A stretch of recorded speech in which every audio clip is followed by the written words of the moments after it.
Order. We will call this meeting to order. This is the Standing Committee on Health, and I'm Trevor Boudreau, the MLA for Richmond and chair of the committee. And so today we are hearing from the Pharmacy Association of Nova Scotia and the Nova Scotia College of Pharmacists regarding the expanded scope of pharmacists. So I'd ask all members, and I'm going to check mine too, just to make sure your phone is on silent, and for anybody else in the room. In case of an emergency, please use the Granville Street exit. What we do first off is we'll have committee members introduce themselves with their names and constituency, and we'll start to my left here with MLA Smith. Thank you, Mr. Chair. My name is Kent Smith. I'm the MLA for the Eastern Shore. Good afternoon. My name is Chris Palmer, MLA for Kings West. Good afternoon. I'm John White. I'm the MLA for Glace Bay and Dominion. Good afternoon. Thank you for coming. And my name is Danielle Barcos, and I am the MLA for Chester St. Margaret's. Hi, Gary Burrell, Halifax, Shabakto. Good afternoon. Rafa Di Costanzo, MLA for Clayton Park West. Good afternoon. Brandon McGuire, Halifax Atlantic. Thank you, members. And for the purpose of Hansard, I'll also recognize the presence of Legislative Counsel Philip Grassi, who's back with us after the second round, the last two meetings, and Legislative Committee Clerk Judy Kavanaugh. So as I mentioned before, the topic at hand is the expanded scope of pharmacists, and I'd like to welcome witnesses. As they both know, I'm going to give a shout out to my wife, who's a pharmacist, and I think there'll be a few other members who will give shout out to their family members or friends who are also pharmacists in Nova Scotia. And so just wanted to put that out on the record, just in case my wife is watching at home. But basically, at this point, we'll ask witnesses to introduce themselves, and once you do your introductions, we'll have some time for you to do opening remarks. So I'll start with Ms. Bodnar. Thank you. Allison Bodnar. I'm the CEO of the Pharmacy Association of Nova Scotia. There's a good start to the day. Full disclosure, I am not a pharmacist. I am a lawyer by training. And Ms. Zwicker? Sorry. Zwicker. Sorry. Yeah, Beverley Zwicker. I'm the CEO and Registrar of the Nova Scotia College of Pharmacists, and I am a pharmacist by training.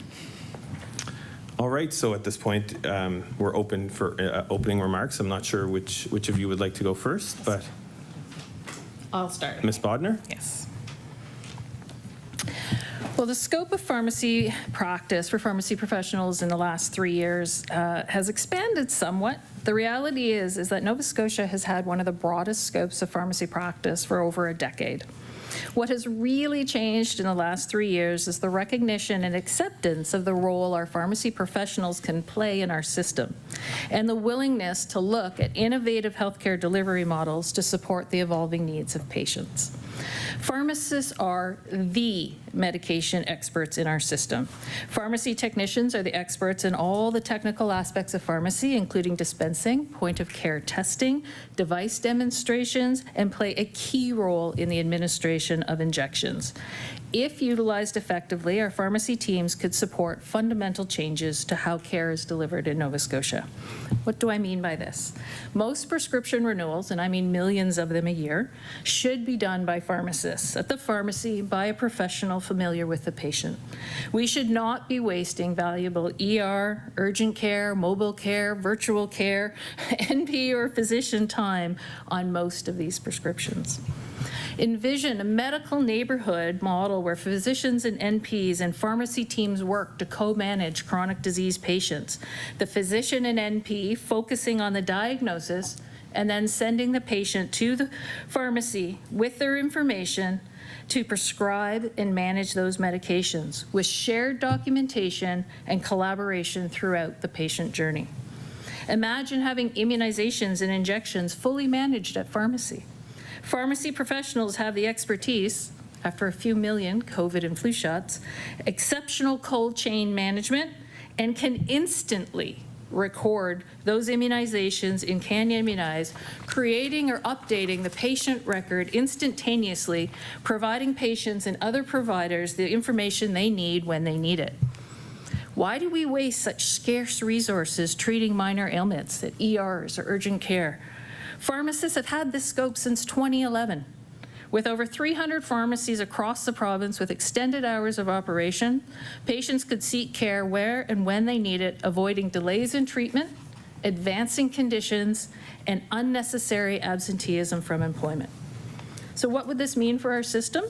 Patients would have more options for timely access to care and would need to see their GP or NP fewer times per year, opening up the opportunity for larger rosters and reducing the need to continually increase the number of providers in Nova Scotia.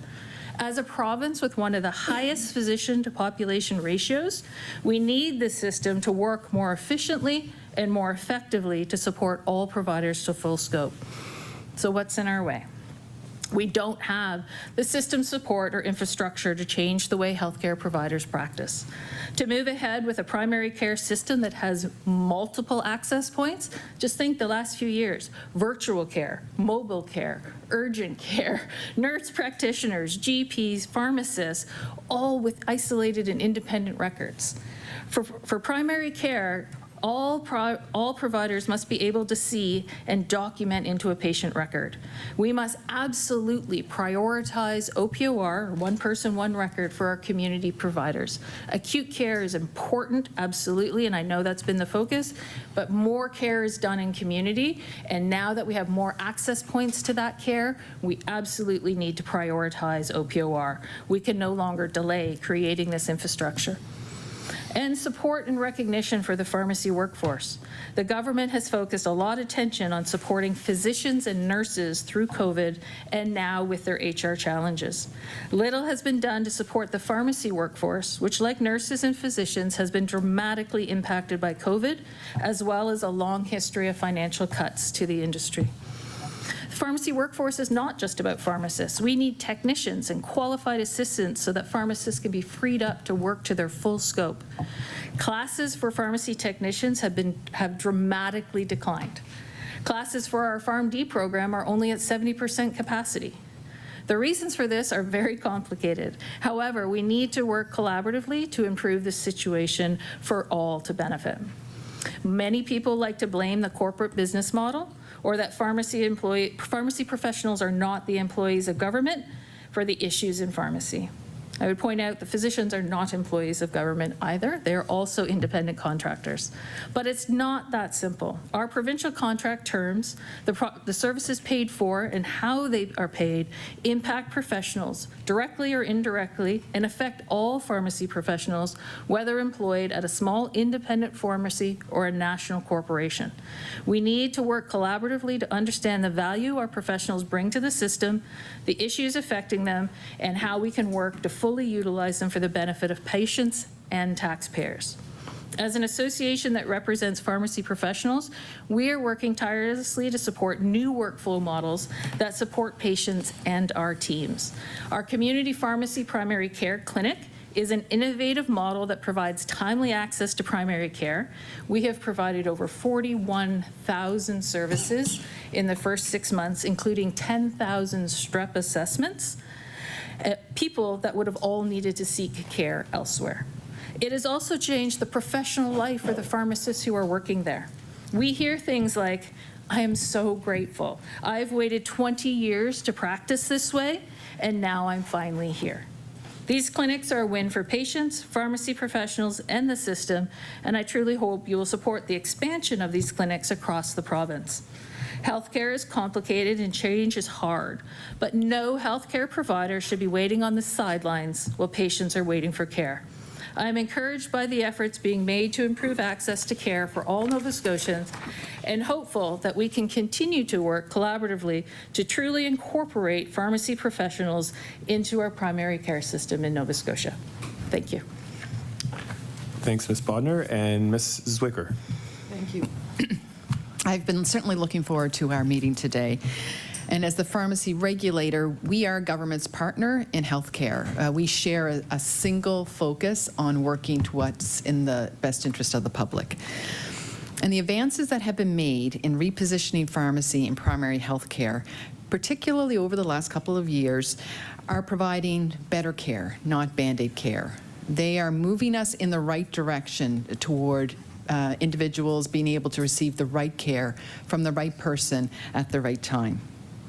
But the full impact of improved access to care and improved quality of care, that will come through pharmacy being optimally repositioned in primary care is still ahead. We're not there yet. There are still significant gains that can be made, and that's good news because we still need to make some significant gains. But the largest barrier that the NSAP has encountered and continues to encounter to that end are entrenched ways of thinking. Entrenched thinking that is rooted in an outdated and historic paradigm where physicians and nurses are the only professions recognized as having the breadth of knowledge necessary to provide primary health care to the population, where the other professions are understood to play a supporting role and are often referred to as allied healthcare professionals. And in that historic paradigm, pharmacy was understood as the allied healthcare professional with a primary supporting role of drug dispenser. I would flag any time that the term allied healthcare professional is used, it's an indication that there is a historic paradigm at play that you need to pause and rethink. This entrenched thinking exists broadly across society. It impacts government and system planners. The decisions about which professions are at the senior tables for planning and implementing change to the healthcare system. It impacts the nature of government's relationship with nursing and physicians versus the other health professionals that Allison referred to. It impacts what practitioners believe, physicians, pharmacists, nurses, about what their role is and what the roles of others are in the healthcare system. And it impacts what the public believes access to healthcare should look like and what a fix to our healthcare system looks like. And so I'm going to provide you with some information that's aimed at hopefully helping you to disrupt some entrenched beliefs that you may have about pharmacy. Pharmacy, the profession, not the drugstore, the profession and the professionals. So in Nova Scotia, there are 1,450 pharmacists, university-educated healthcare providers with broad and deep education and competencies in healthcare. There are 250 licensed pharmacy technicians who have expert technical skills needed to accurately dispense and compound drugs and also administer injections and perform tests. And there are any number of pharmacy assistants. We don't regulate pharmacy assistants, but they are also in the pharmacy working, who help to support the work in the dispensary. There are 315 community pharmacies in which many of these professionals practice. But they also practice in different locations, certainly in hospital, but increasingly in some innovative community care clinics. There are some that are practicing in a community care clinic within a community pharmacy. There are some that are set up and practicing in a community that has been set up by a pharmacy, but there's no dispensary. And then there are some primary care clinics that have been set up by NSH, and again, they're more collaborative, they're with healthcare teams, and there's no pharmacy, there's dispensary, there's no dispensary there. And again, there are those who work in hospital. As the pharmacy regulator, we establish the scope of practice for these licensed healthcare professionals. And our approach is to begin with the core competencies of the pharmacist, which again is broad and deep in healthcare related to medications, certainly more so than any other profession, but is not limited to medications. Pharmacists have completed a minimum 6 years of university education. Currently, they're graduating with a doctorate of pharmacy degree. They begin by completing at least 2 years of specific prerequisites in biomedical sciences, including anatomy, physiology, biochemistry, and microbiology. They then build on this foundational education with the pharmacy program, another 4 years of education, intensive education in the pharmaceutical sciences of pharmacokinetics, pharmacogenomics, therapeutics, pharmacology. And all of that is integrated in the sort of the medical sciences of pathophysiology, immunology, cardiology, the full scope of health systems that comprise the human body, cardiovascular system, the nervous system. The pharmacy program also trains pharmacists in patient assessment and physical assessment, ordering and interpreting labs, focused medical history taking, health promotion and wellness, lifestyle, and other non-drug strategies. It prepares pharmacists to provide patient care in consideration of unique ethnic and cultural factors, and also unique factors for special populations, so the elderly, pregnant, the gravely ill. Pharmacists are equipped to identify and address drug-related problems, and those solutions can include referral to another healthcare professional, or can include a solution that is not a drug treatment. It's true pharmacists are often referred to as medication experts, and that is certainly true, but they are much more. They are healthcare professionals with a specialization in medications. As I mentioned at the beginning, there are gains to be realized by optimally repositioning pharmacy, the profession, in healthcare. We have stood up truly innovative healthcare delivery models in Nova Scotia over the past couple of years. Virtual Care Nova Scotia, mobile primary care clinics. Primary hair clinic might be helpful as well. And the pharmacy primary care clinics. And now we need to take these new pieces, and we need to not just try to retrofit them into an old system, but we need to intentionally build and incorporate them into a redesigned healthcare system with redesigned patient care pathways, new technology communication platforms that will connect these new pieces with the information between health professions, and a redesigned system of governance and oversight. Pharmacy, the profession, needs to be involved in planning and making decisions around this redesign. I look forward to our discussion today. Thank you so much. Thank you very much for your opening remarks. At this point, we go into the Q&A session where members get to ask questions of the witnesses. I'll just remind everybody kind of how it works, and it's basically I'll direct kind of the questions through the chair. So I'll recognize either the member or the witness. You'll see your mic come on. That's when you know you can speak, and it'll actually be translated into Leg TV. Each caucus gets 20 minutes per round, so there's basically 2 rounds, 20 minutes for each caucus, and then the second round will be determined by how much time we have left at that point. We'll try to wrap up questioning around 2:45, and then at that point, if there's closing remarks by witnesses, you're able to do that as well. And so we'll begin, and at this point we start with the Liberal caucus, and I believe MLA Maguire, I think, has the floor to begin with. I want to thank you for being here today. I will start by saying, like, I wish that I think that the witnesses, it's a little bit incomplete. It would have been nice to have someone from the NSHA or the Department of Health here, because some of the questions we're going to ask, I'm sure you're not going to be able to answer because they are policy questions. But I'm going to go back to February. February to May 1st was when the big announcements were on the pharmacy clinics that the government announced, and I remember being in estimates and questioning the minister on these announcements, and one of the things that the minister said was, yes, this is ready to go, we have the staff, we have the resources, and this is going to be a great thing for our community, and we didn't deny it. My question is, of the 26 that were announced, are all 26 still open? Ms. Bodnar? We have currently, so 26 didn't open. We had 25 that opened. Announced 26. Yeah, the 26th hasn't opened yet. They're opening on August the 28th, so that'll take us to 25.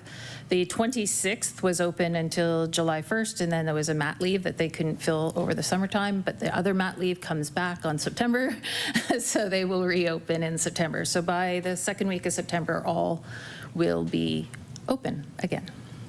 MLA Maguire? So just yes or no, all of them are still open to this day that were announced. Every single one of them are still open, fully staffed, have the staff. Oh, Ms. Bodnar. So again, so we will have 26 sites opened. One of those sites was switched. So when it was announced, Lawrence Town was one of the second phase on May the 1st, was one of the second phase pharmacies announced. The staff they had in place at that time took a position elsewhere. They've been unable to fill that position, so we made a call midsummer to switch that location to Aylesford, and that is the location that will be opening to fill that position on August the 28th. MLA Maguire? So I just want to read you a message I received from someone in one of those communities over the last couple of days. Just an FYI, the community pharmaceutical clinic that opened in Amherst is closed very soon after it was opened due to staff shortages at the pharmacy. So you said all 26 were still, all of them were still open, yet we're getting reports from the ground that one was shut down shortly after it was announced, and I'm assuming that would be the one at 158 Robert Angus Drive. So how do we square what you just said to what's happening on the ground? Ms. Bodnar. So that's the Amherst location that has the maternity leave that closed down on June 30th. Well, to accommodate that maternity leave, and then that individual will be back in September, and they are reopening on September the 11th. So that's the 26th I referenced. MLA Maguire. So was the community given any type of information that this was being shut down? Ms. Bodnar. I can't answer specifically what information the community was provided. One of the people that was employed in that clinic actually took a position at the new Nova Scotia Health Primary Care Clinic. So that the individual that should have been there through the summer covering the mat leave took a position with Nova Scotia Health Community Clinic that just opened up a couple of weeks ago. And so we have to wait for the maternity leave to come back. MLA Maguire. So this is why it's important, Mr. Chair, when we pick topics, that we get the right people here and we don't fight with government over the witnesses, because the questions that we asked today, which are extremely important questions about communicating to rural communities in particular, for all the knowledge that the CEOs have here, they do not have that knowledge. We know from people on the ground in those communities that it was not communicated to that community. And the question is today is, you're making announcements on pharmacare or on healthcare, you're announcing it, you're running out, you're celebrating it, and then when things go sideways or there's bumps where members are leaving to go take other positions, it's not communicated to the community, and the community is left without primary care. So I will stress, and I would like to have it on the record here today, that this is another lesson for the government on why it's very important to not hide Nova Scotia Health Authority and the Department of Health from this committee and allow them to appear here, because both Ms. Bodnar and Ms. Zwicker are unable to answer these questions. So my question to Ms. Bodnar or Ms. Zwicker, when something like this happens and the community is left without primary care, and I heard, and I'm almost done and I'm going to pass it over to my colleague, but one of the things that I can't remember was Ms. Bodnar or Ms. Zwicker said in their opening speech was very proud of the improved access to primary care in our communities. I challenge you to come to Spryfield. We've lost 3 family doctors after I sat there in estimates, and the Minister of Health said that the resources, which was a nurse practitioner, would be provided to that community. Not only was it not provided to that community, but the retiring doctors were chastised. Order. We have a topic that's on expanded scope of pharmacists. I would like you to kind of get to it then. Yeah, sure. MLA Maguire. We do not have a pharmacy clinic in our community. We have walk-in clinics that do not exist in HRM. They just don't exist. We have family doctors where it's taking 3 months to get in to see your family doctor. So one of the questions that I have about these pharmacy clinics, we did a little bit of research, and they seem to be in certain ridings over other certain ridings. Resources are being put into certain communities. It seems to us on the way those communities are voting, and I know that has nothing to do with either one of you. But in your opinion, in your communications with the Department of Health, how are these being chosen? Because right now, Spryfield and the community I represent is becoming a primary care desert. We have 2 doctors left. We have a walk-in clinic that it takes 3 weeks to go get into a walk-in clinic. We have no pharmacy clinic, and we have a premier and a Minister of Health who pretend like everything's fine. So when I hear things like, we're very proud of the improved access, to me, it's offensive, and it's offensive to the people in my community. So how are you deciding or how is the Nova Scotia Health Authority deciding where these clinics go? Because it's clearly not going in the communities that need it the most. Ms. Bodnar? So I think it's really important to contextualize this. This is a PANS pilot project, just like a pilot project we ran under previous governments under the terms of our tariff agreement, where we are assigned a budget and then we establish an evaluation plan, we establish a application and acceptance criteria, and we select those internally through our committee. The application process, one of the primary criteria was based on the need of family registry locations and percentages of populations in those communities. So those with the higher populations had priority in our application process.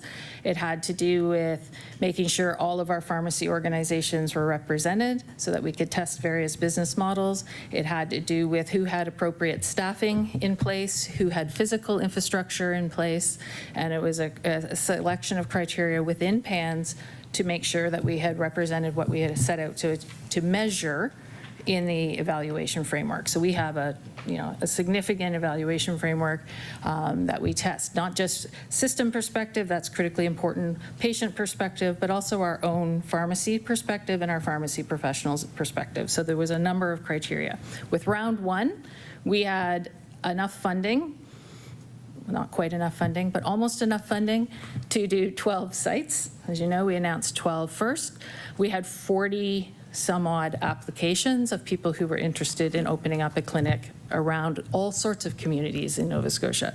We had to select 12, and that was based on the percentage of those populations. And then we went through a similar approach in May where we had another 40 plus apply for the next 12 sites. Again, had to limit that because of the funding that was available to the project to where we could go. But there are oodles of pharmacies and oodles of pharmacy professionals that would love to practice this way and would love to open up a pharmacy clinic. MLA Maguire. And I'll finish with this because you said it was based on criteria and need and things like that. So that's troubling to me because we have three pharmacies in the Sprotfield area. We have a community within HRM where transportation is an issue. We know that large portions of that community is low income and they have transportation issues. This is a fact. And the need a family wait list in that area has gone up over 500% in the last 2 years. 500%. We had 3 doctors of the 5 retire. So you're telling me that based on criteria and need, there's communities that is worse off than what I just described that needed it more than our community? Ms. Bodnar. I can't speak to every specific community. I can tell you that we were provided by Health Cluster the percentage of those communities that were on the need of family registry. We did not look at physicians who was retiring or about to retire. We looked at that registry, and then in addition to our normal, what I'll call normal pilot project criteria that we have in order to select the sites that we think are able to successfully deliver a project. And again, that I can tell you because they were about 7 months apart, the 2 selections, that registry changed significantly, which is why in phase 2, there were significantly more in HRM than in phase 1. So again, that's how we've been doing it. When we look at a permanent rollout to this, which I hope we will be, and we look at how do we select, because obviously there's not going to be enough budget to put 300 community pharmacy clinics next spring. We'll have to come up with a permanent selection process. It won't be a pilot anymore. It won't be necessarily PANS alone making those choices. There will have to be system choices as to where is the greatest need. Because I get calls every day about, can you put something in Parsboro? Can you put something here? Can you put something there? We're desperate. Our family physician just retired. Our nurse practitioner has just left. We don't control that budget. We would love to expand. We have some workforce issues that need to be addressed. And how do we recruit more professionals into the province like nurses have done and physicians are doing? If we can solve that problem, we have the willingness to go where all our pharmacies are located and in beyond that, because you don't need to be attached to a dispensary. MLA Di Costanzo. Thank you, Chair, and thank you for Oh, the and just you have 8 Yeah. minutes. Yeah. Not enough. We'll do the round 2 as well. So if I may start with that, actually, it's the shortage of pharmacists and shortage of pharmacy technicians. That is a huge issue, and I believe you said you had 1,450 pharmacists, but only 250 technicians. That is incredible, because technicians can do 80% of the work, of the technical work, while the pharmacist should be doing the actual prescribing and dealing with patients. That is the dream of a pharmacist, as you mentioned as well. So what are you doing to increase the number of technicians, and why are we still at just 250? Ms. Zwicker. Thank you.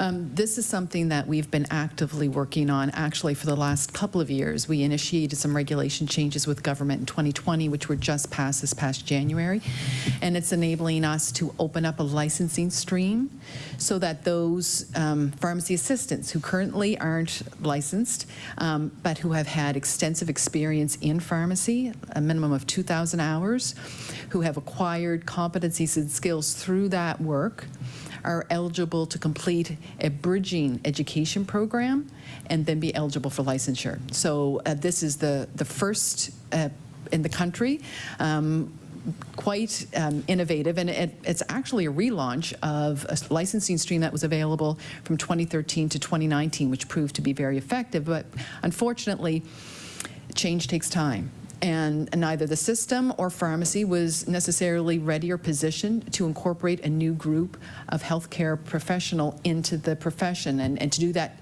switch of roles. The system hadn't begun to use pharmacists fully, so there wasn't a felt need for pharmacists to hand off the technical work involved in dispensing to a technician. There's many things that happened, but right now that licensing stream has been opened.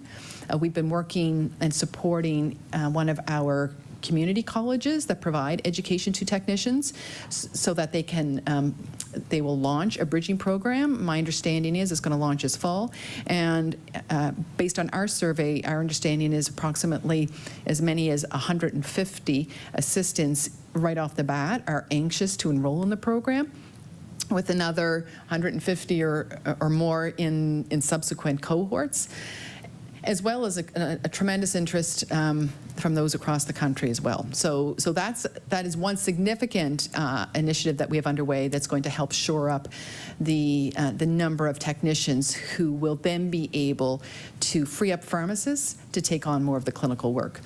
We're also helping to support the Department of Advanced Education in looking at how the delivery of pharmacy technician training programs for people right out of school who have never worked in a pharmacy, how they're delivered, so that they are delivered in a format online, somewhat asynchronous, so that they don't have to relocate to Halifax, find housing in Halifax, leave their job in order to take the program, that they're able to take the program while still in their rural community and while they're still employed. So those are a couple of significant initiatives. The licensing is certainly ours. The others, we're just supporting the work of government on that.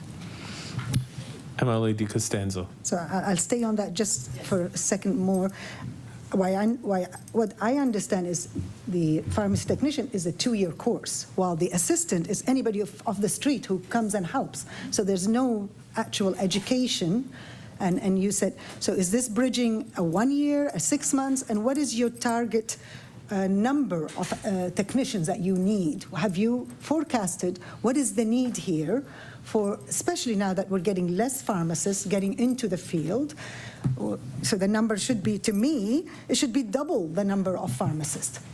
Like just as we have with LPN and RN, we're actually hiring more LPNs than we are hiring RNs, and we should be doing the same in this field. But when I saw this number, I said, whoa, that is so low, and how long will it get you to have that many technicians? Ms. Bodnar, I see your hand up. Yeah, so certainly we're doing forecasting. We've identified at the pharmacist, pharmacy technician, and pharmacy assistant a huge deficit in our current capacity as well as our projected education capacity, hence the bridging program for the assistants. and relooking at the technician, what I'll call the general program. The other thing is there are other policy decisions that have been made that have significantly impacted our technician supply over the last couple of years, and I just want to speak to it because it had a huge impact to us. So when we were desperately in need of CCAs at the beginning of COVID to address long-term care, and a decision was made to increase their salary to minimum of $25 and to make their education free, they are the direct comparable. Their education is offered at the same institutions as technicians. When that happened, technician enrollment in those classes dropped to almost nothing.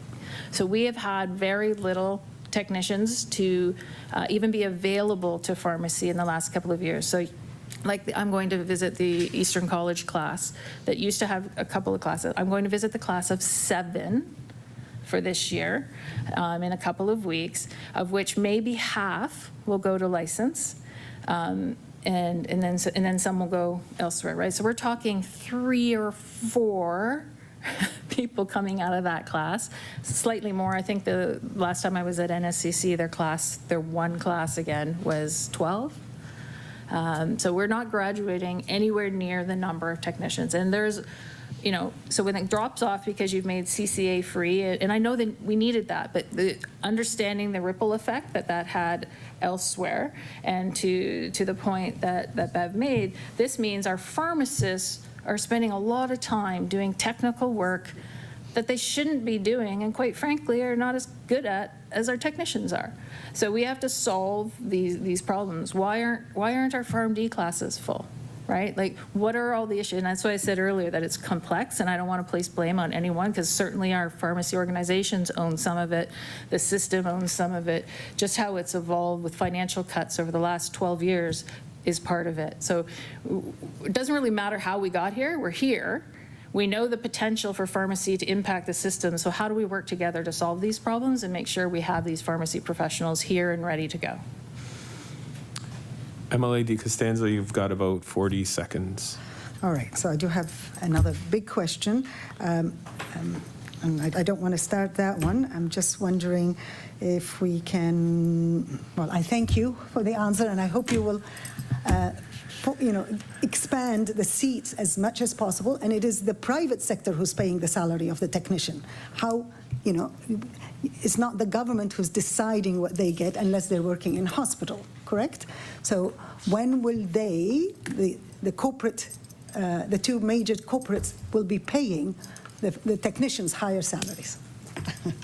If we have time. Yeah, we've got 4 seconds, so maybe we can come back to that question. Yes, right. 4 seconds. Yeah, no, I didn't think so. So thank you, everybody. The Liberal time has expired. We're going to move on to the NDP Caucus. I see MLA Burrell. MLA Burrell, you may begin. Well, thanks. I think my question, Ms. Bodnar, is for you, my first question, but if I've misunderstood that and you want to contribute, please, Ms. Zwicker, that would be great. I'm thinking about the whole landscape of fees and how it relates to the new primary clinics. It seems to me that a lot of the excitement about the new clinics, it's not just the expanded access, it's expanded access within MSI. Expanded access, not having to pay. I want to ask you first, have I understood this correctly, that MSI covers every new service/procedure within the primary care clinics, or are there exceptions? And can you kind of characterize the landscape of fees in the new clinics? Sure. Ms. Bodnar. Okay, so again, it is a pilot program, so it has a unique funding model because it's a pilot. So I will explain the pilot funding. So that's to pharmacies, how it's funded, and then I'll speak to from the patient perspective of what they pay for or don't pay for.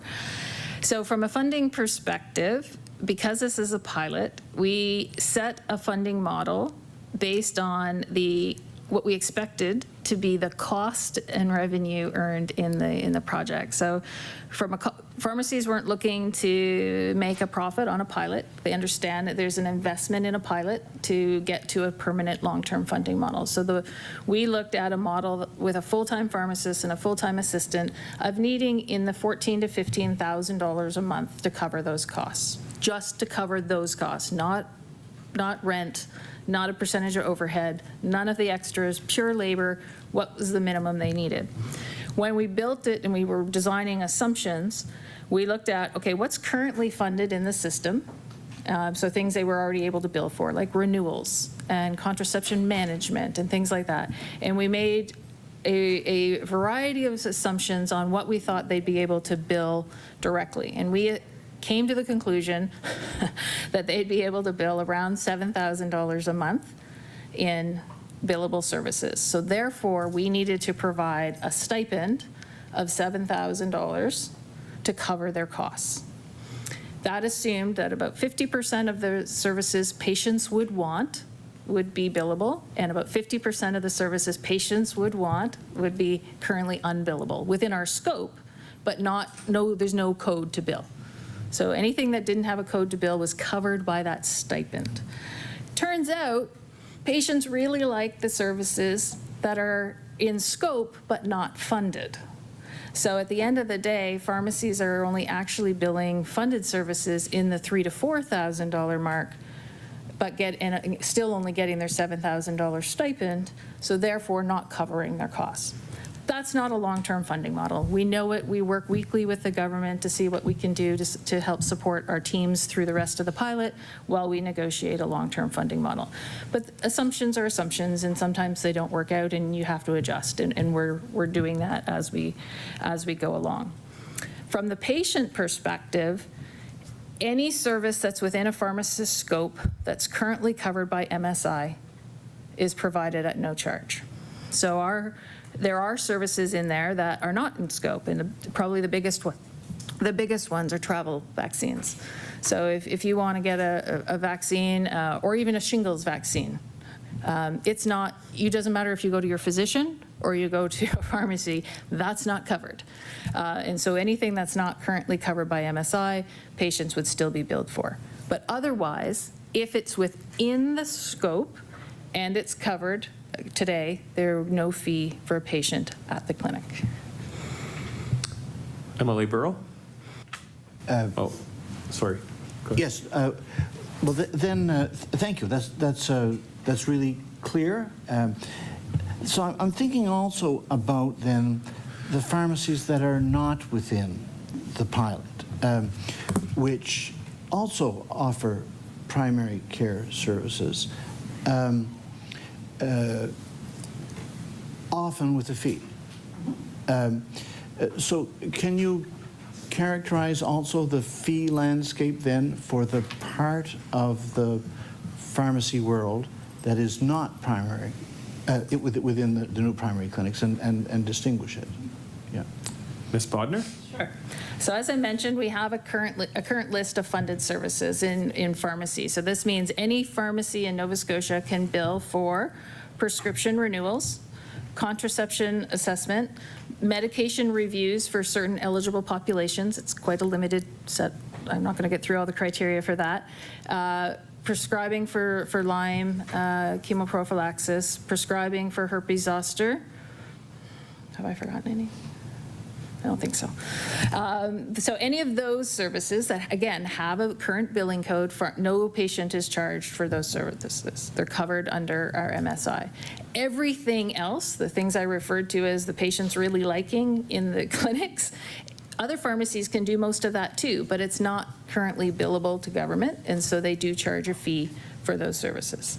So what we're trying to do with this project is get to the point where we recognize the full scope of pharmacy practice, and all pharmacies will eventually be funded to provide the full scope of pharmacy practice, and we won't be cherry picking this small subset of services for funding, leaving the rest to be paid privately. I see Ms. Zwicker's hand up. Is it okay? Yeah, Ms. Zwicker, sorry. Yes, and I just wanted to add, at the college, as we've authorized the scope of practice in new areas, one of our concerns has been equitable access. And, you know, the issue that you're alluding to in terms of, you know, it's available to everybody, but not everyone can afford it. And that affects access is something that we're certainly aware of. And, you know, I am encouraged by advances that have been made and are going to be made as pharmacy is repositioned in primary care, and that rethinking happens about, you know, if in more of a service delivery focused fee scheduling versus we'll pay for that service provided by one healthcare professional but not another. I think that's really critical in terms of ensuring that that there's equitable access to the large number of services that now pharmacists can provide. MLA Burrow. Well, that is what I'm trying to understand, the equity of access. So I'm trying to get a clear grasp of, are there services for which one might normally expect to have to pay a fee if your pharmacy were not within the primary project, the new primary project, which if you were within the pilot, you would not have to pay a fee? And what might those be? What would be the landscape of that? There's lots of them. Ms. Bodnar, sorry. Ms. Bodnar. Thank you. I gave a very short list of what's funded. So the biggest, the most popular items in the clinics that are not currently covered in what I'll call a regular pharmacy. Number one, strep assessment.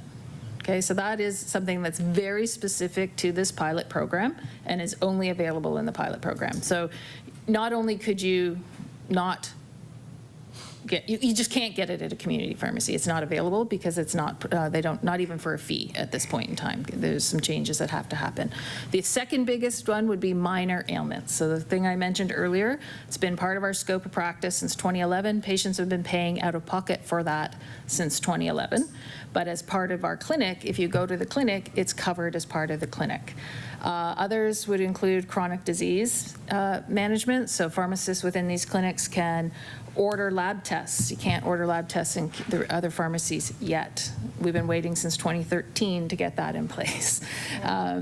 So they can order lab tests. They can prescribe if they have a diagnosis. So they can really help patients manage their chronic disease conditions, particularly patients that don't have any other access point. So they have the full scope to manage things like COPD and asthma and hypertension and diabetes, like things that cost our system huge amounts of money.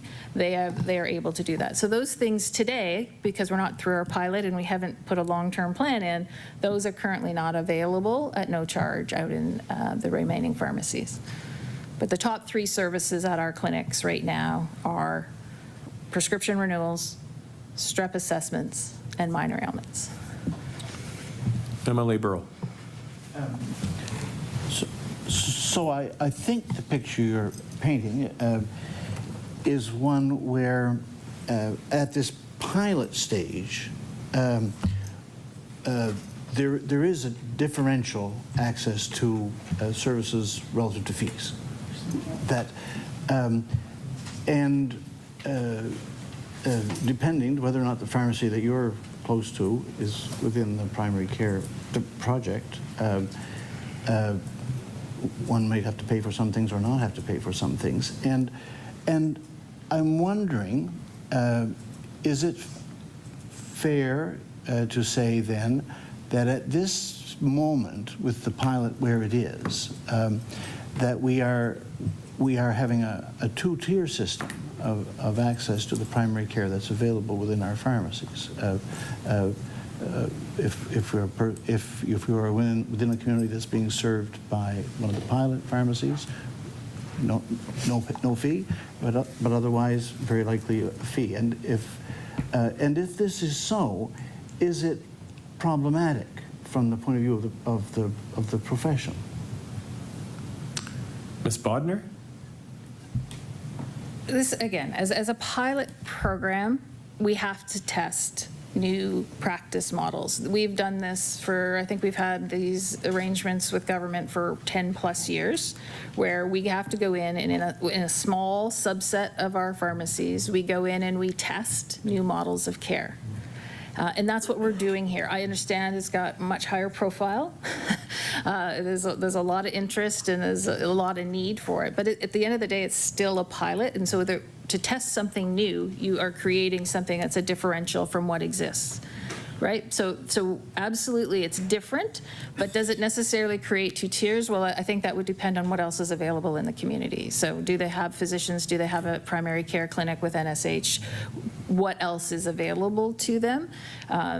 Again, we would love to have every pharmacy service that's to our fullest of scope covered, so that our teams don't have to think about which round hole to put a square peg in to try to build the right service. It takes a lot of administrative capacity, and it takes a lot of time and effort to try to figure out how you can help this patient and be reimbursed for it. We would much prefer a simpler model that covers our full scope, that pharmacies and pharmacists are just adequately compensated for and patients can get care at. But we've come a long way in this model. Like, we started advocating for this in 2017, and it took till 2022 to get it approved and in place in 2023. So we've been working at this for a long time, and I think what we see here is this huge demand and interest in these clinics, and that the next step is to figure out how to make these sustainable in the long term for our pharmacy teams and our pharmacy owners who invest in these. MLA Burrell, you have about 7 minutes. Okay, thanks. So I guess the idea of a pilot is that, just as you say, it is evaluated on a path to its generalization, its universalization. So could you characterize what the evaluation looks like as in this early stage of the pilot? I'm thinking about what are some of the things that that government needs to see, or that you need to see, that the profession needs to see, in order for this to be to move on the path of universalization. Ms. Bodnar? I can't answer what the government needs to see. No, okay. But I can answer what we are looking at in the evaluation. So we are looking at pure objective data. How many services, what kind of services, what's the demand, what's the time frame to perform these services, all of that type of pure data, objective data. We are getting patient feedback. So we know already that 98% of them rate the service at an 8 or 10 or higher, 89% of them rate it a 10 out of 10. So right there, we know that patients like this. You know, they're all saying it's getting them care faster and it's keeping them out of other centers. So for me, that is probably the most important piece, is that this works for patients. The next piece for me as a representative of pharmacists and pharmacy professionals is it works for our teams, and our teams love it, right? So we need to make sure, if we look at the quadruple aim in healthcare, it's got to work for our professionals as well. And it is working for our professionals. They like being able to separate out the thought process around dispensing from the thought process around clinical services. And separating those out makes life better for the teams in both areas, let's be clear. Because we're also evaluating, how does this change the dispensary, right? So presumably it makes it easier and more efficient in the dispensary too, because you have fewer interruptions. So we're looking at patients, we're looking at providers, we're looking at the economics around it, and how do we create a long-term sustainable model. And we're looking at sort of system. How does it support the system and other providers in integrating with primary care? So this, we laugh, or I'm not sure if she cries or laughs, but my project manager, we have expanded this evaluation multiple times. We keep growing and looking at, so now we have public health, all public health immunizations in there. So we added an evaluation framework around that. We're also looking at the utilization of electronic medical records in pharmacy. So as part of getting access to labs, we had to implement EMRs into pharmacy. They're not really made for pharmacy. So how do they work, and how can they be made better, and how do we use those to better communicate with other providers? So the evaluation framework is huge, and everything we see from it indicates we need to go forward, but there are pieces that we need to solve, like this intercollaboration and communication with other providers that I mentioned earlier. We need to get to a common record, period. I see Ms. Zwicker's hand up as well. Ms. Zwicker. Thank you. And the project that is underway is happening under a standard that the college has created that allows us to research new and innovative care delivery models and areas of care for pharmacists, and we will be using the evaluation from the project to inform whether amendments need to be made to our standards. We set standards for practice and standards for pharmacy so that we can ensure that if there are safeguards needed, they're in place, and for the larger rollout to all pharmacies. So we're looking at those factors that relate to the public interest of the quality of care and access to care. And we're looking to see, do practitioners need specific resources or tools or supports, again, as safeguards to ensure that when this is rolled out to all pharmacies and to all pharmacists, that the public can expect to receive quality care. MLA Burrell. Do I have time for another question? Yeah, you have about 2.5 minutes, or a little more than 2.5 minutes. Okay, thank you. Ms. Rick, I wanted to ask a question about professional practice. We hear a lot about the fracturing of care, you know, that people are going to the walking for this and maybe receiving virtual care for that, but there's a lack of a kind of an overall management of the patient's file, often when people don't have a primary care physician or are not attached to a clinic.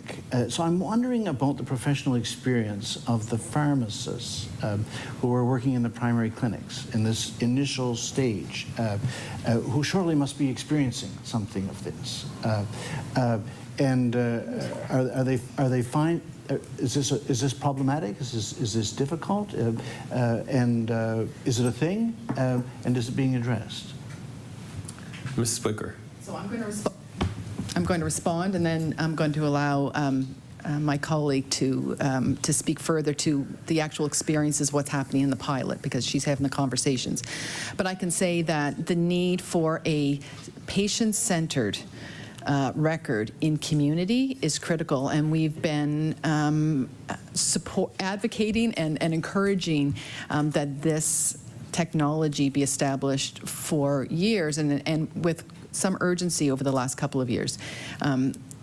The reality is that even for someone like myself who has a family physician, I may move, or my physician may move, and the record should really be a patient record that is centrally located, that all healthcare professionals are able to document their care provided, and that any other healthcare professional who provides care to that person can access. So, you know, I am encouraged by conversations that are happening now that would suggest that this is something that is being worked on. Certainly, we hope that it will be set up as quickly as possible. It is really a key piece to the redesigned healthcare system, where we are able to provide care to Nova Scotians and have the right person providing the right care at the right time, that it is a patient-centered record that is centrally located.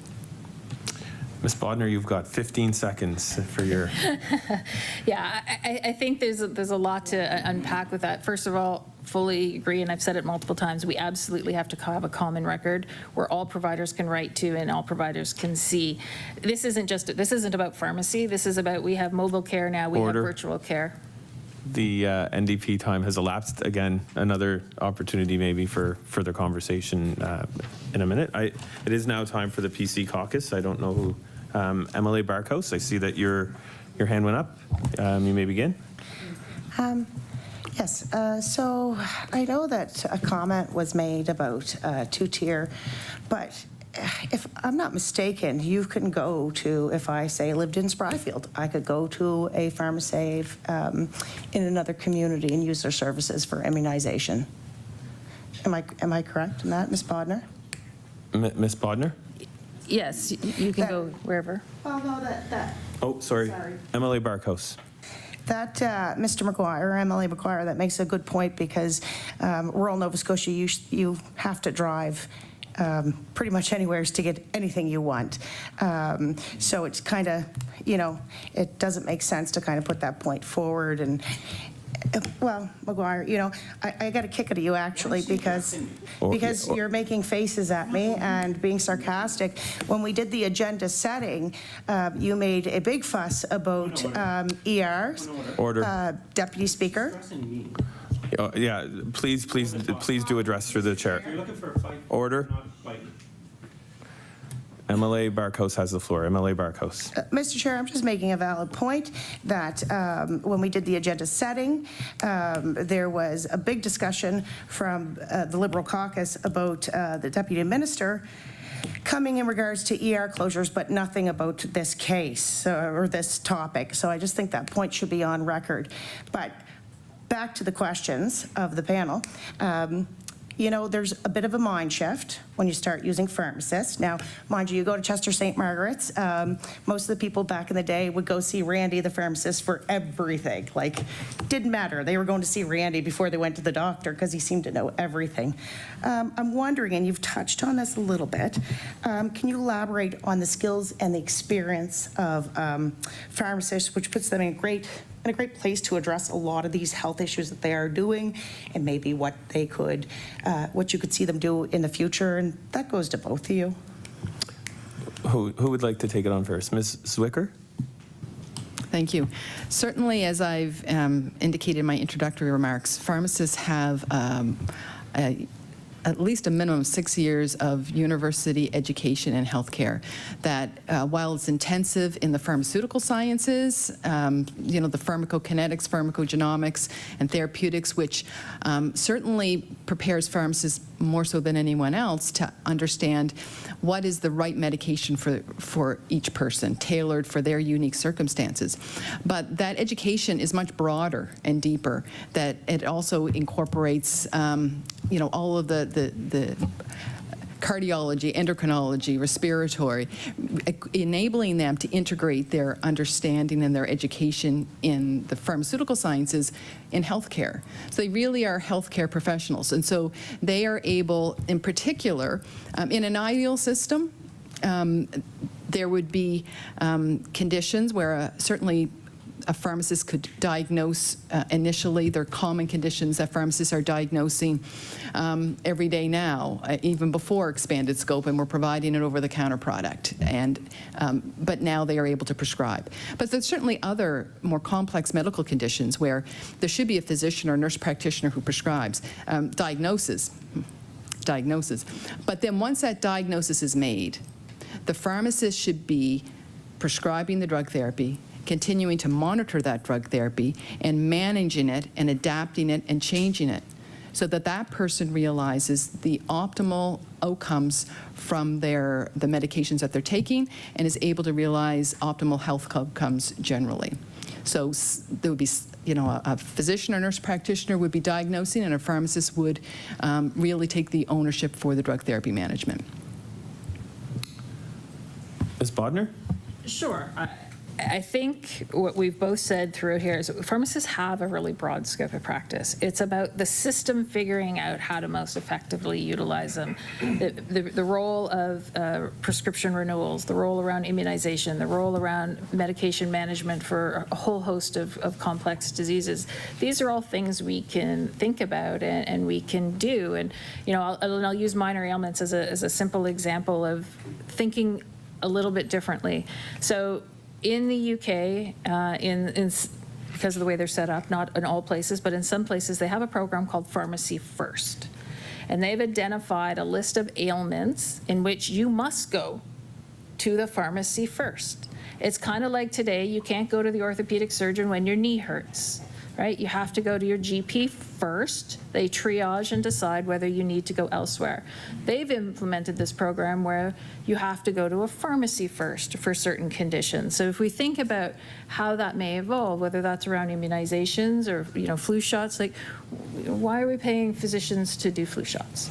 I'm sorry, like a technician can do flu shots, a pharmacist can do flu shots. We don't need to waste their time and their appointment times on giving flu shots. And so I think it's about thinking about and understanding the full scope of that pharmacists have, or pharmacy teams have, not just about pharmacists, and how do we best integrate them into the system and use them, right? And I think there's a lot that we can do without actually going any more expanded scope. Not that we're not always looking for a little scope here and there. As NSCP knows, I send a lot of letters asking for more scope, but for the most part, like I say, those are little things compared to what we already have and what we could be doing to maximize the role of pharmacists. MLA Barkhouse. So I'm hearing great feedback, by the way, both from some pharmacists and constituents, and I've used it personally for my tetanus shot and rabies shot, interesting enough. And we've talked a little bit about this. I think you said that they had 41,000 visits, 10,000 for strep throat, and there's 315, I think you said, in the province that are pharmacies, with 26 of them, other than the one with a short little stint of maternity leave. So I'm lucky enough to have 4 in my constituency that are operating. But I'm just wondering, or my question to Ms. Bodnar, how do you feel the community response is so far? I know you've touched on it, but we've never actually spent like an actual question talking about it, because that's the real important thing. Change is hard on some people, and so yeah, I'd just like to know from you. Ms. Bodnar. Sure. So I referenced some of the statistics a little earlier from our monthly. So we do a post-service survey with patients, and they're given the opportunity to provide feedback online, and then our external research collects that and reports to us as the pilot organizer once a month. So as I mentioned, 98% of them rate the service an 8 or 10 or higher, and 89% rate it 10 out of 10. The communities are responding really well. They like the improved access. They like the comprehensive care provided by pharmacists. Of course, the clinics, more are needed. More, we get the calls, why isn't there one in our community? But again, this is a pilot, and we know the patients are liking it. The one downside, and this is a pharmacy problem, is we have very narrow, specific scopes of service. So we can assess for strep throat, but we can't assess for an ear infection. So you're almost asking patients before they come to know what's wrong with them. Right? And so that's some of the work we're trying to do now, is how do we make it a little bit easier for patients so that, we spend a lot of time trying to triage those appointments before they come so that they don't waste time, and our sites are really good at that. But that is probably the biggest piece of feedback, constructive feedback on how you could do better, is how do we make it easier for the public to know what the scope is, and how do we make it easier for pharmacists to deliver the care they need to deliver when we have all these very distinct. It's very different for a physician, right? You book an appointment with the physician, and no matter what you want to talk about, that physician's going to get paid for that appointment. And right, you can come in and you can talk about whatever you want to talk about. That's not how the pharmacy reimbursement model was built, and so now we need to start thinking differently. So how do we change that so that we're putting less onus on the patient to find that right service, going down the list of 38 services when they're trying to book an appointment and pick the right one, right? So those are some of the things from a constructive, how do we evolve and get better? That's the big piece that we're starting to look at now, is how do we make this easier? Oh, I see Ms. Zwicker's hand up as well. Thank you.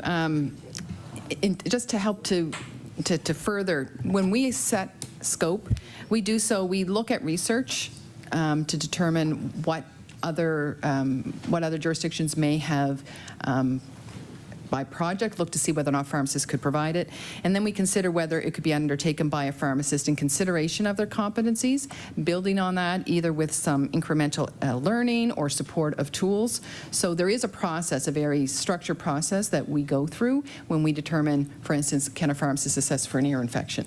So just so that in fulfilling our responsibility to the public to make sure that whatever we authorize for pharmacists to do has been thoughtfully and intentionally researched to make sure that it can be provided safely and to the same standard of care that they would receive from another healthcare professional. MLA Barkos? So this is my last question, and I think it's going to be easy. Because out of my 4 pharmacies, one of them, the Chester branch, is actually one that is a pilot project. So from the numbers you're seeing, and not specifically just in my Chester, but in all 26, how can you see this grow if, because it seems to be working out quite well. So I just would like to hear both of your thoughts on that. Ms. Bodnar?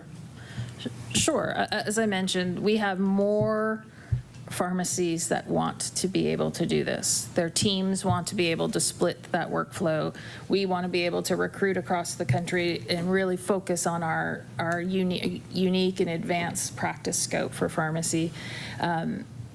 So there's lots of interest. So what do we have to do with that? Well, we have to come up with a plan. How do we fund these? What's the rollout look like? These have to be sustainable. This project model with a stipend and fees and hoping that people might come isn't a sustainable model when you want people to invest in a clinic and you want them to staff it full time and the rest of it. So there's still work to do, but there's so much interest and so much need for these. You could see easily, tripling, quadrupling the number of clinics that we have over the next couple of years as we work on bringing the appropriate HR into the province and building the appropriate funding models to support investment into these clinics. Ms. Zwicker? And just to add, we need a change management plan to help support that it happens intentionally. We need to be communicating what is currently available and what the long game is so that the public has an understanding of what they're hearing and where it's evolving to, that other healthcare professionals have an understanding of this is the roadmap. This is how we are going to redesign the delivery of healthcare so that people get the right care from the right person at the right time. It is going to mean a change in the way the public thinks about where they access care, to your point. Deeply entrenched ideas. It's going to take a change in the way physicians understand their role to be in the care that they'll provide. It's going to change in the way pharmacists think about what they do every day, that they're providing health care. So there's a lot of change. So a change management plan is critical. I see MLA Barkos, are you finished? Yes? Yes. Okay. MLA Palmer, I saw your hand up. Thank you, Mr. Chair. This is a great topic today, and I'm happy that we have you ladies in with us today to share some of the experiences from your perspective. I will say that I spent time with my local pharmacist, Heidi Caldwell, at Chisholm's Pharmacy about a month ago on a sort of pharmacy with the MLA day, and I spent time behind the counter. And I can tell you that, and anybody watching, that the role of pharmacists and what they do is as partners in the healthcare team. Anyone that just thinks they're allied healthcare professionals, to your point, they are so much more, and they're professionals, and I give shout out to everybody working in pharmacies who have been willing to take this project on. So I just want to start with that. I guess my question, just my first sort of question here was for Ms. Bodnar. I guess it could be yes or no, it could be a 4-second answer for you. So can you clarify one more time who chooses the sites that were for the pilot? Can you just let us know again one more time who chose that? Ms. Bodnar. Sure, yeah, it's our PANS project team. Okay. And would you consider your... Sorry, yeah, MLA Palmer. Sorry, thanks, Mr. Chair. And would you consider PANS a non-political, apolitical organization? Ms. Bodnar. Yes. Thank you. So there could be... MLA Palmer. Here. Thank you. Thank you. So there could be assertions made here at the table that this is a political decision and PCE ridings have all the pilots. But you gave a little bit of an explanation of some of the reasons for the locations you chose around the province. You chose things like access to primary care or physicians on wait list and that type of thing. Can you talk a little bit about some of the other conditions aside from need a family doctor list and some of the conditions for upgrades for those pharmacies and how you chose those locations? Expand on that a bit more, please. Ms. Bodnar. Sure. I can tell you it didn't include who the MLA was for the riding, for sure. That was not on our list. But it included, once we had the priority lists of communities with the highest percentages of people on the Need a Family Practice Registry, we then looked at making sure there was representation across all 4 zones, health zones, so north, east, south, no, northeast, yeah, and central and western zone, making sure that we had good representation from all of our brands of pharmacy, because they all have different business models and they all have different practice models. And so we wanted to make sure that what we were doing, as in every project, what we are doing is going to work for all of the different business models. And if it doesn't, why not? And how do we fix that? We looked at the staffing complement at the pharmacies. Did they have the staff in place? Were they going to need to hire somebody? We looked at their physical layouts. Did they have, it was a minimum requirement of 2 counseling rooms. Most pharmacies, many pharmacies only had 1. So did they have 2 counseling rooms? Could they get 2 counseling rooms within a fixed period of time? Were they willing to hire an administrative assistant full-time for the clinic, and were they willing to make this investment into a project knowing that it was at best a cost recovery? And so those were the conditions that we looked at, and at the end of the day made selections, and quite frankly couldn't pick many locations that were excellent candidates for the project. MLA Palmer. Thank you for that. As I see it, one of the great things about pharmacies and how they're integrated into our communities, right on Main Street, and that local, bit more of a localized access to care. And I know in places like Aylesford and areas like I represent in rural Nova Scotia, that long-time GP they've always relied on with the pharmacist maybe isn't there anymore. And so this program that's going to be going in Chisholm's Pharmacy, for example, is going to fill a bit of a hole. And I think it's going to be well accepted. And places like in Greenwood, they're not only serving people in Kings West, my constituency, but they're also serving many people from Annapolis County who I don't represent. So those locations, I appreciate you giving us an idea on how that works. But as far as the community-based care model, can you just talk a bit more about that and the importance of people being able to access those primary care places in their community a little more? Ms. Bodnar? Sure. I mean, to the extent that you can bring care closer to where people are at, the better our system is going to be. Forcing people to travel long distances or wait long times, people will opt out of it, right? They just won't go, which means conditions advance, and then they need more expensive health care. I mean, we absolutely need investment in primary care in communities close to people. What do pharmacies add to that? Well, as we know, there's 315 of them. So there's a huge physical footprint across Nova Scotia that we can benefit from. They have extended hours. They're open on weekends. So there's from a system perspective, there's so much we can lean into. Like, we don't need to recreate these primary care centers everywhere. We need to lean into the infrastructure that's in communities that already exists and people like to use. And in pharmacy, we have a history of doing that, right? As you mentioned, we're on Main Street. Our pharmacists are part of the community. They tend to live there. They tend to be involved with the community. Patients know them.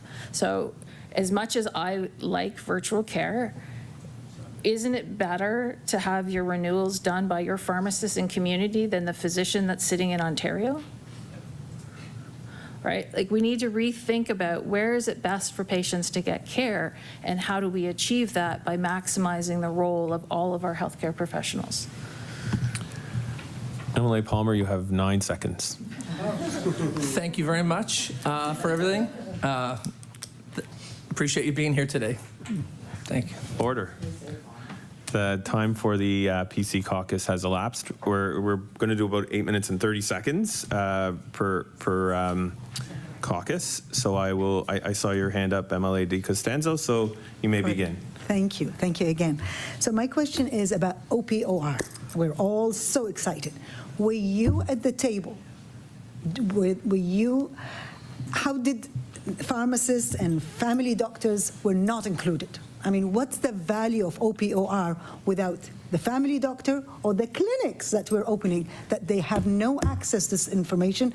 And how does this affect the liability issue to the pharmacist as they prescribing and have no history or no knowledge of what else is that patient has gone through? If you can describe that. Sorry. I see Ms. Zwicker had her hand up first. Ms. Zwicker? I'll just begin. So for clarity, my understanding, and I believe I'm correct, is that One Patient, One Record is not aimed at serving as a communication hub, if you will, in the community. It's about connecting the documentation and the records in acute care and hospital. And so, for that reason, certainly pharmacy and community pharmacy was not involved in those conversations. What is needed is that there is what we are calling OPOR community as a subsequent and parallel project to be launched without delay, so that we do have that. And to your point, absolutely, the criticalness that those who have a view to what a redesigned healthcare system needs to look like in medicine and pharmacy and nursing are involved in the planning and design of that important communication platform. I see Ms. Bodnar. Is that Ms. Bodnar? Oh, Oh, sorry, MLA Di Costanzo? What I'm asking here is, will the pharmacists have access even to look at those records that are, will they be available? I know there is, right now, that information is going from the doctor to, one way, and with the pharmacy as well. There is such complication when it comes to the system. What is being looked at so that pharmacists who are now going to be doing prescribing and consulting as almost as a physician in certain aspect, and have no access to information. Ms. Bodnar? Sure, thank you. It's not just as between pharmacists and physicians. This is a system issue that we have. So when you go on virtual care, no physician can see that.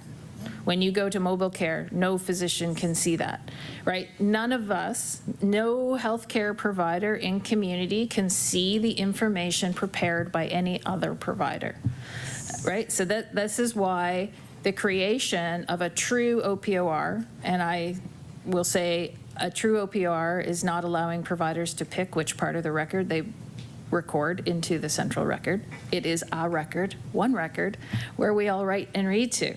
But that's my hill to die on. So this is, it's such a critical piece. And people are, there are physicians who are upset about the clinics, and they tag this as the biggest issue, right? That we don't see what you're doing, we don't have this information. This is not unique to pharmacy. This has existed between specialists and physicians. This has existed between, physicians themselves when the patient sees multiple. And now with all these extra access points, it's becoming very apparent that the priority needs to be on a community-based OPOR that all providers can see in real time, because it's best for the patient.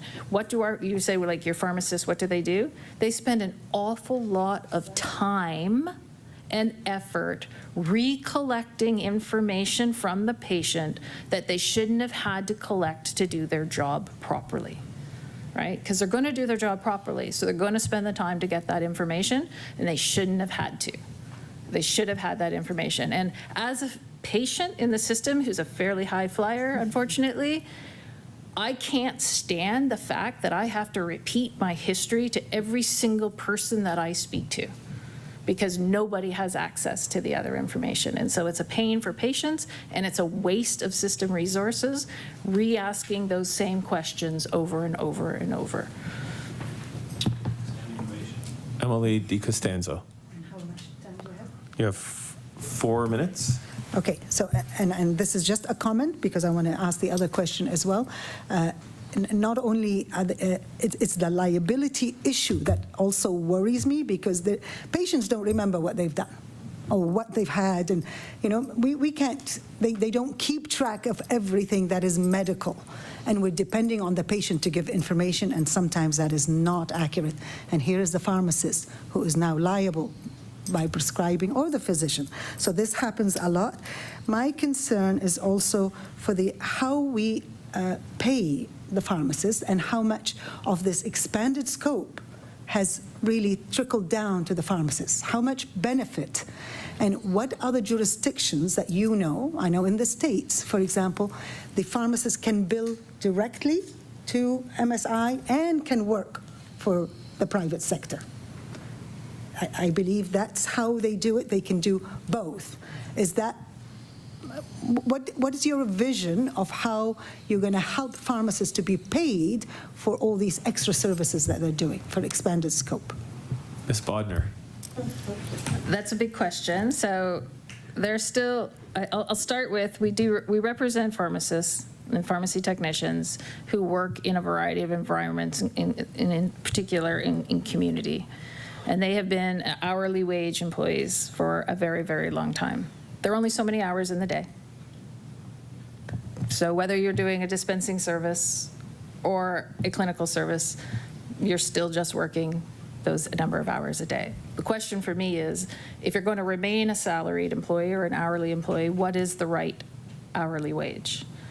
And that is, even though they're individually employed, that's a system question. So if we look at a physician's base minimum hourly wage is $180, right? It goes up from there. A nurse practitioner, their new contract starting is $69 an hour, right? We look at RNs at around 50. Where does pharmacy fit in there? Where does a pharmacist fit in the system?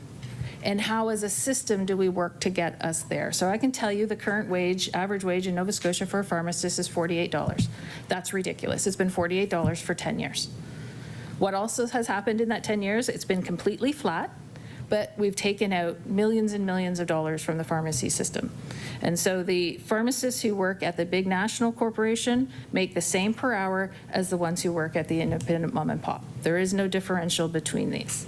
So we have to find a solution that works for the whole system and understand if we think they are between, and I'm just picking names out of hats here, they're between an RN and an NP in terms of their skill set and the investment into their education, then how do we as a system get from $48.50 to $65?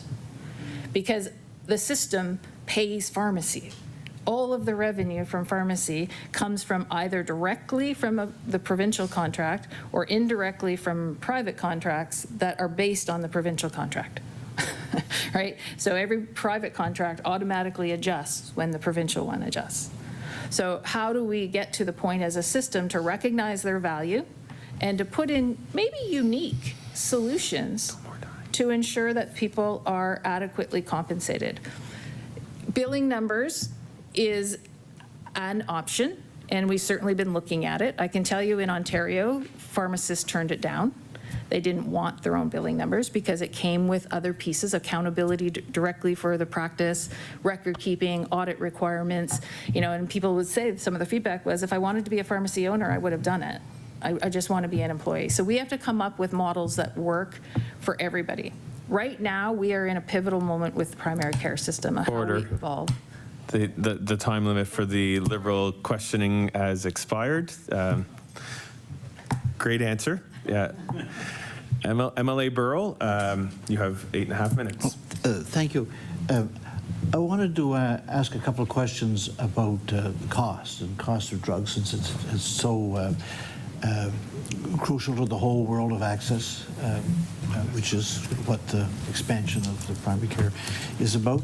I'm thinking about how in the pharmaceutical profession, the case is always made, I think rightly, that pharmacists are directly connected to their patients, and they're kind of front line in a way that isn't true of all healthcare professionals. That they're very aware of where people are. I think that's all true. And I'm thinking about in the present context of the overall cost of living crisis, pharmacists must be experiencing the weight of the cost of drugs on their patients. And we hear physicians speak pretty commonly about prescriptions that they write not not being able to be fulfilled, people can't afford them, that this is worse than it was at one time, is having a real effect on the delivery of care. I'm wondering if either of you can say anything about the impact of the high cost of drugs, particularly in this present intensely inflationary environment, on the patients of pharmacies in Nova Scotia. Ms. Bodnar. I can try. So patients have always and continue to, some patients, to struggle with the cost of medications, particularly those patients that don't have an adequate insurance plan in place. So, and even those who have an insurance plan, they're not all created equal. So even, and this is what the national pharmacare discussions are a bit about how do we solve that inequity in access? Because, you know, if we look even at the provincial pharmacare formulary, and my numbers are probably out of date, but I think the last time I looked, it had about 3,500 products on the formulary. And if we look at a province like Quebec, it has almost 6,000. So if you live in Quebec and you're on the provincial program, you have better access than if you are in Nova Scotia, and Nova Scotia has better access than if you live in PEI, as an example. So this is a national issue. In terms of the cost of drugs themselves, on a pan-Canadian basis, governments have been doing a lot in the last 10 years to change the price of drugs. So the price of generic drugs has come down probably by about 70% since its height. So you are now down at a cost that is, you know, very comparable across, you know, international. We have to remember, and then if we look on the brand side of things, similar things are happening on the brand side. Pan-Canadian wise, there is, you know, the Council of Federation and then the PCPA are working on, you know, negotiating these. So that's totally outside of pharmacy. The cost of drugs is totally outside of the pharmacy. But to your point about the impact on patients, yeah, we absolutely see it. So our pharmacists look at a lot of time at, can they substitute a different product, right? So we have a therapeutic substitution scope of practice. So, and financial means is part of that. If somebody can't afford it, can we find a cheaper drug that can do the same thing?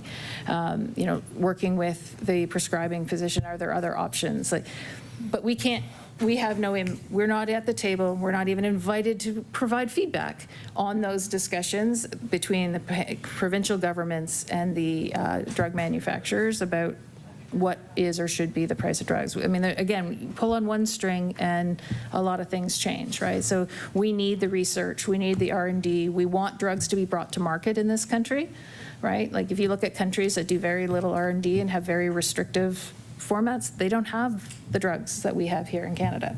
So we need to understand the issue fully, and it's going to become very highlighted, I think, over the next 6 months, because the federal government has a deal in place with the NDP that they need to bring forward a national pharmacare or a process before the end of 2023, or they'll lose their support.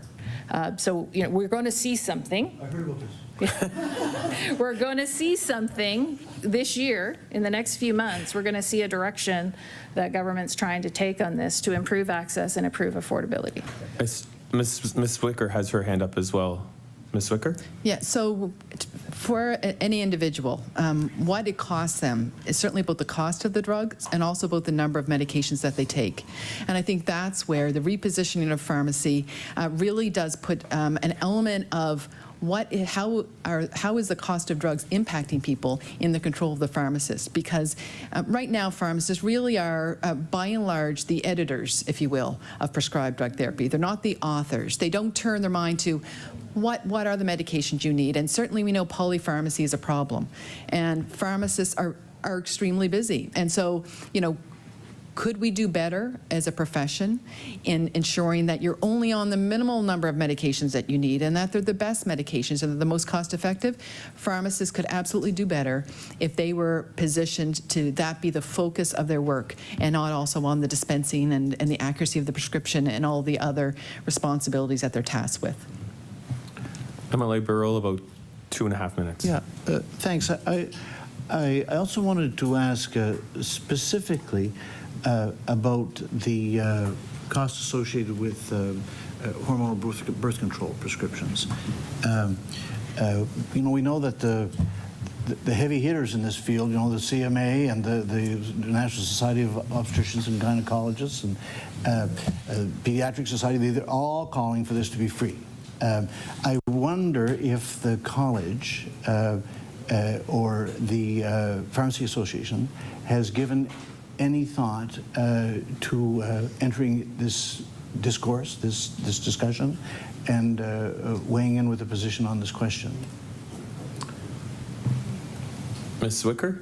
So I'll just begin by saying we absolutely support improving access to contraception, and which is why we were one of the first provinces to include that as a scope of practice for pharmacists, that they could be could provide comprehensive contraception management to individuals. In terms of access to that care, again, I believe the association worked with the government so that it was a funded service. And then it really is a government decision about, you know, we're going to say yes to pay for this. Presumably you're saying no to something else. So that's certainly a decision of government. But would we weigh in on it? We haven't yet. But if it was helpful, we certainly recognize and support the importance of addressing any barriers that individuals may have in being able to access contraception. Ms. Bodnar, or? Again, I'll just reiterate the same thing. We haven't, as an organization, haven't turned our mind to it since the province of BC announced that they were going to be providing access at no charge to the drugs. But certainly, you know, having pharmacists play the important role they're playing has increased access to this. But again, deciding what drugs should be covered and what drugs shouldn't be covered is really not our role, and we've tried to stay out of that. We get a lot of requests from organizations, patient organizations, to support the listing of a particular product on the formulary, and to date we've stayed out of that. But it certainly, we support the idea of improved access to care in this area, and if this financial piece is a reason that it's not being accessed, then it can certainly see. Order. The NDP time for questioning has elapsed. Again, I'm catching you halfway through a question or an answer. We're going to move on to the PC Caucus. I see MLA White's hand up. So MLA White, your 8.5 minutes. Thank you, Chair. So first I want to say is that my wife has been a pharmacy assistant for about 20 years. So we have a lot of pharmacist friends. We go with them, we party with them, of course. And, you know, I got to say I have the utmost respect for their professionalism. Our daughter is now a pharmacist, Robin, here in Halifax, in Halifax area. And you're quite literally saving lives. Robin started a new job in January. A couple of days on the shift, someone came in and said there was somebody unconscious out front, and she went out and she administered naloxone and got the girl back to life. So you were quite literally saving lives.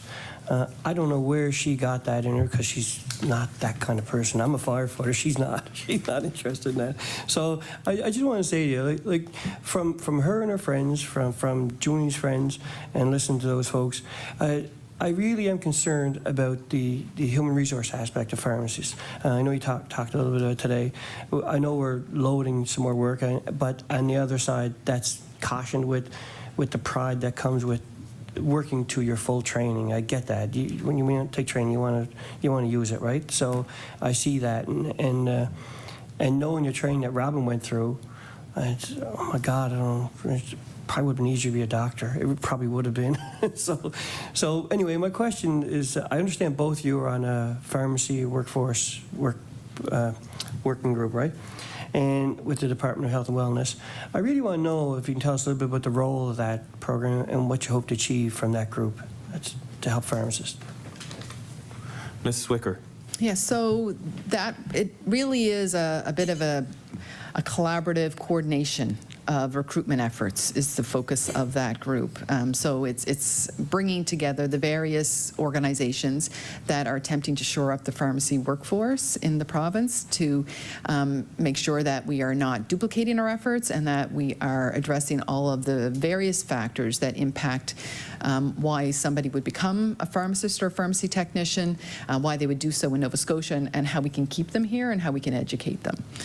I can say that for the Nova Scotia College of Pharmacists, we have several initiatives underway aimed at shoring up the pharmacy workforce. We are actively involved in streamlining licensing requirements, and we are also at the same time working on a recruitment campaign with a marketing firm to let everyone know in this very noisy healthcare environment that exists globally that Nova Scotia is where you want to come to practice pharmacy. It's where you want to come to live, and we're hoping to launch that in the fall. The other important piece in this that we also have underway is a project that we've had underway for a few years, which is aimed at establishing a minimum staffing level for all pharmacies based on the amount of work that they are providing. So to your point, that we don't have pharmacists and pharmacy technicians trying to provide a level of care that they just can't sustain with the workforce that they have in that pharmacy. So these together, we're really hoping that will really set Nova Scotia apart as somewhere that pharmacists will want to come practice. You can practice and not necessarily feel like you're leaving 150% more than you have at the end of the day, and that you're able to practice in the way that you were trained. Ms. Bodnar? Sure, yeah. It is something we think about every day and every night, what we can do to solve or contribute to solving this issue. So we've identified a huge need to go out and be proactive and solicit pharmacy professionals in other jurisdictions to tell them about what the opportunities are. Like, these clinics are unique. I'm getting calls from every province in this country about what we're doing and how this can roll out across the country. So we have a unique opportunity right now to sell the practice of pharmacy, and so we're looking at how do we develop that marketing campaign, getting a website where people can land that will have all of the information that they need licensing wise, and then quite frankly having a recruitment navigator so that we would have, in my shop, somebody who could help a person who's interested in Nova Scotia connect with the right groups that they need to connect to. So whether that is a licensing question or the jobs themselves or community groups. So we would love to see the community funded physician recruitment committees expand their mandate to include pharmacists, right? We need to think more globally as we're thinking about healthcare in Nova Scotia, and we've been very well focused on physician recruitment and nursing recruitment over the last, I'd say, year and a half. We need to be equally focused on pharmacy professional recruitment. And so we are looking at, using a lot of our own budget to do this, which would be outside both of our mandates. But we're going to go ask for it anyway. And, quite frankly, we've put a proposal in as well for some additional support to be able to shore up that recruitment and make sure we've got people flowing into this province to fill those positions so that our technicians are working to full scope. And as you point out, doing 80% other dispensing so that our pharmacists can do work to full scope and offer these clinics across the province. So there's a lot of work underway. There's just no magic bullet that's going to get us there tomorrow. MLA White, about 3 minutes. Oh, yeah. I see MLA Smith's hand up. MLA Smith. Thank you, Mr. Chair. You said about 3 minutes. A little less now. My thunder was stolen for the final question, because it was going to be about what are we doing to recruit and promote and attract new pharmacists, and what advice would you give to young Nova Scotians who are deciding between CCA work or EPA work or going into pharmacy. So you've shared some of the things that you're doing, so I won't ask you to expand on it just yet unless we need to fill up the rest of the time. So that being said, I'll go back to my second last question that I'm going to ask first. The expanded scope of pharmacy is something that you said Ms. Bodnar, you said you've been advocating for something like this since 2017, and it was finally in 2023 when we were able to put it in place. So personally, I'm proud to be part of a team that makes things happen, especially when organizations like yours are asking for it for years and years and years, and it didn't get done. We as MLAs have healthcare conversations all the time. People ask us, what's going on, and sometimes they're critical, and oftentimes, rarely we get a nice positive message. So I wanted to share with both of you a positive message that I received that you can share within your organizations. So there's a preamble about losing a family doctor and not getting an NP and the troubles of a senior trying to find care. But and I will share the whole email with the committee, but I wanted to share this. After the preamble, it says, I saw the beautiful and competent pharmacist at 10:50 on Monday, July 17th, 2023. I took my medications with me. She asked a lot of questions, made lots of notes, took my blood pressure. In the end, she was able to give me a blood requisition for my blood work, corrected how I should be taking one of my medications, and can renew my 3 prescriptions.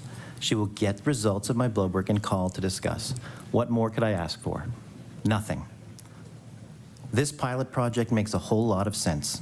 I am hoping that other seniors like me and other people who take advantage of this pilot project will let you know how easy it is to use, how thorough the pharmacist is, and that you should make it a permanent program with the proper amount of funding. So there's a good news story to perhaps end the committee on. You talked a little bit in your last answer about marketing and using some of the money that you have maybe for recruitment. MLA Palmer and I were chatting about the fact that we need to be promoting these pharmacy clinics much, much more. Do your organizations, are you spending money on marketing it broadly and not just within? Order. No. Order. The time for the PC caucus has elapsed, and I will ask MLA Smith to table that that email that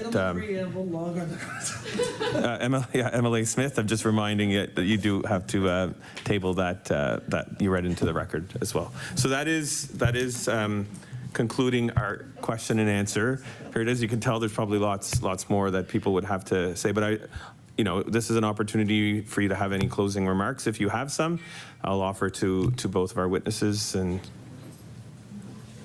Ms. Bodnar?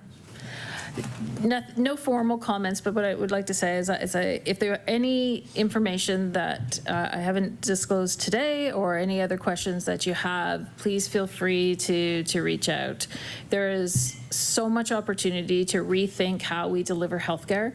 Pharmacy is just a piece of that, but it's a piece that can play a very important role.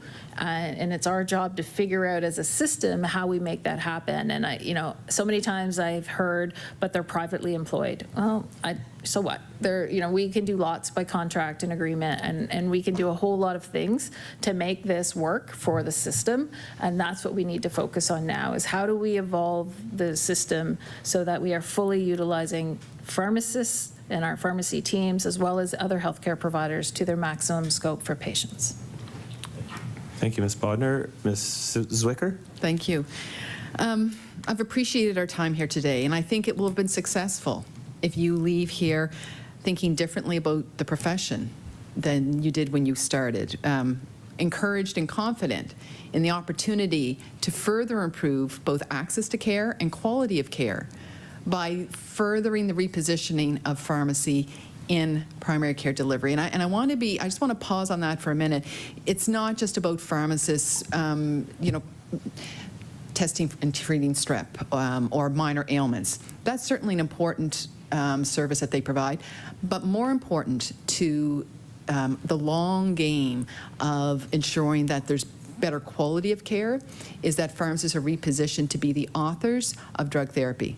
That the prescribing of medications from the first prescription until and ongoing is the primary role of the pharmacist. And that's going to take rethinking. It's going to take disrupting some entrenched ideas about whose role it is to do in the primary and whose role it is to do it in the secondary, who authors it and who edits it. And drugs are sophisticated, complex, much more so than they were years ago. And it really does take expertise to be able to use them appropriately so that we're getting the most from both our drug budget line, but more importantly, so that we as Nova Scotians realize the health outcomes that we can and the best possible health care that we can. So this is not going to be a small undertaking. It requires all of us to change. Change in what we think, how we talk about healthcare, and what we do in our individual roles. At the college, we've needed to rethink what it is that pharmacists do and what pharmacy technicians do, and allow that delegation and let technicians take on a larger role in dispensing. Government and system designers need to rethink who's at the table, Who is planning the long redesign? Who's involved in that? And practitioners need to rethink what practice looks like, and the public needs to rethink. And change is hard, but I have a director on my staff who's she's a doctorate in behavioral science, and she says, yes, change is hard, but change is possible. We just need to start saying yes. So, you know, it's change being hard doesn't mean that we don't do it. It just means that we need to be intentional about doing it. So I'm really encouraging you, fellow Nova Scotians, to rethink what is the role of pharmacy and what do I need to rethink so that we get to where we need to be for a redesigned and sustainable healthcare system. So on behalf of the committee, thank you to our witnesses for attending. We have a bit of committee business. We'll take a 4-minute recess and then return back to that committee business. And again, once again, thank you for coming. So we'll take that 4-minute recess.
Order. Order. Yeah, we'll call the meeting back to order for committee business. We have one item that was on there, and I'll bring up another item as well. The witness request for virtual participation at October 19th meeting on mental health supports for First Nations communities. Witness Lindsay Peach of Tajagamek, did I do okay? Has asked whether one or more of her colleagues may take part via Zoom. So I just wanted to put that out there to everybody. We don't necessarily have to do that here, but I just wanted to make sure everybody was comfortable with that. MLA Di Costanza? Fine with that? Go ahead. So we have consensus? Yeah. Thank you. C'est bon? Perfect. The other item that I just wanted to bring up is that we did get a piece of correspondence. I don't know if everybody got the email yesterday, but in light of it, there was an email sent out to committee members yesterday. I don't know if everybody received it, but in light of that, it was sent out yesterday or late the day before. Maybe we'll push it on to the next, we'll put it on the agenda for the next meeting. Is that all right for everybody? And we'll have that item on, so everybody will have an opportunity to look at that correspondence. So, any other business? So hearing none, the date of the next meeting is Tuesday, September 12th from 1 to 3, and the topic is implementation of additional mental health and addiction supports. The witnesses include the Office of Addictions and Mental Health Foundations of Nova Scotia, and the Canadian Mental Health Association. And with that, meeting is adjourned. Adjourned.